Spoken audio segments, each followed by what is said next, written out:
Θέλω να είστε πάρα πολύ γρήγοροι, γιατί όταν θα δώσω το σύνθημα, θα πω ένα πάμε. Θέλω να πάρετε γρήγορα αυτό το χέλι από τα χέρια μου. Όποιος το πάρει πρώτος, ξεκινάω με την πρώτη ερώτηση. Είστε γρήγοροι? Ναι. Έτοιμοι? Ναι. Πάμε. Κοιμήθηκε εδώ φίλος, Σε ποιον αιώνα έζησε ο Ναπολέον? 17ο. Επειδή δεν είναι σωστό, θα δώσω μια ευκαιρία σε σένα. 18ο. Είναι μεταξύ 18ου και 19ου, άρα το παίρνει. Έγινε ρεζίλη. Πάμε. Σε ποιον αιώνα έζησε ο Ιούλιος Καίσαρας? Ήτανε προ Χριστού, είχε είδωλο Μέγα Αλέξανδρο, θα πω τρίτο προ Χριστού. Και η δικιά σου η απάντηση? 200. BC π.Χ. Δεύτερο. Το πήρε. Πάμε.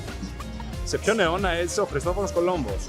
Το 700 μετά Χριστόν. 800 μετά Χριστόν. Πολύ Εγώ fail. θα έλεγα 1500. 1500 ήταν φάση. Είπες 1500. 1500 λες. Λέω 1500 τώρα, ναι. Εγώ θα πω 1400. Έζησε το 1451 έως 1506. Επειδή πρακτικά είπε 1400 και είναι 50 χρόνια κάτω και αυτός είπε το 1500, νομίζω το πήρε. Για ένα χρόνο. Γράψτε μας και εσείς στα σχόλια ποιος θεωρείτε το πήρε, εγώ το δίνω εδώ. Πάμε.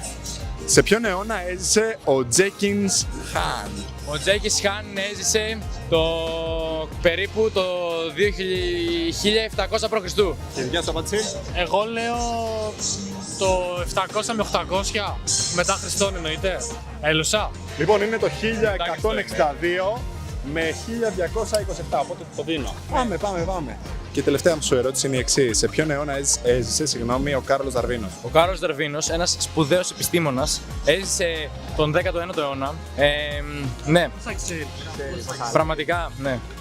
Η απάντηση ποια ήταν? 19ος. Συγχαρητήρια. Και έχουμε λοιπόν ξεκάθαρο νικητή. Γράψτε μας σχόλια αυτό που πιστεύετε ότι θα κέρδιζε αυτό το quiz και ακολουθήστε μας.